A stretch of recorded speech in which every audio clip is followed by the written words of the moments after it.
Hello mga kamanay! Magandang bukas! Welcome sa Kusina ni Manay TV! For today's video Wow! po, tuturuan ko po kayong gawa ng napakasimpleng syuk-syuka. Kung sa Pilipinas po ito is para lang po itong kinamatisang itlog. So ayan, magigisa lamang po tayo ng sibuyas at kamatis. And maglalagay po tayo ng salt and pepper. Depende po sa ating panlasa. Nag-a-add din po ako ng konting tomato paste to enhance the flavor at ng color niya. At kapag smashin na po ang ating kamatis at lumabas na ang kanyang katas, pwede na po natin ilagay ang mga itlog. May bibigay po akong tip po pag nagluluto kayo neto.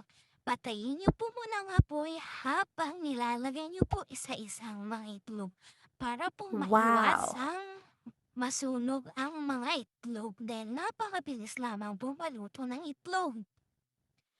So after po natin malagay ang lahat na ng itlog, tsaka po natin buksan at sa pinakamahinang apoy. After po natin malagay ang lahat ng mga itlog, buksan na po natin ang apoy at isa-isahin po natin na parang i-scramble yung egg yolk, pero very light lang po. Yung egg yolk lang po yung parang pipisain natin dyan. Ayan. At pwede rin po kayo mag-add dyan sa pinakaibabaw ng mga cheese. Depende po kung anong cheese ang available. Mozzarella or sliced cheese. Napakasarap din po niya. Pero sila ayaw nila. Gusto nila paminta. Ayan, ready to serve ng breakfast nila. Siyempre si Manay, papauli din ba?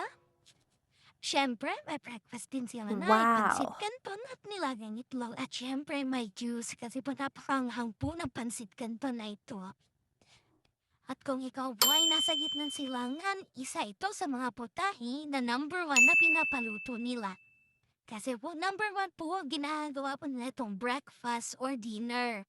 So kung may natutunan po kayo sa simpleng video na ito, please like and share and comment na din po kung saan nakarating ang video na ito. At para po sa mga bago, please follow na rin po. Yun lamang po. God bless and bye!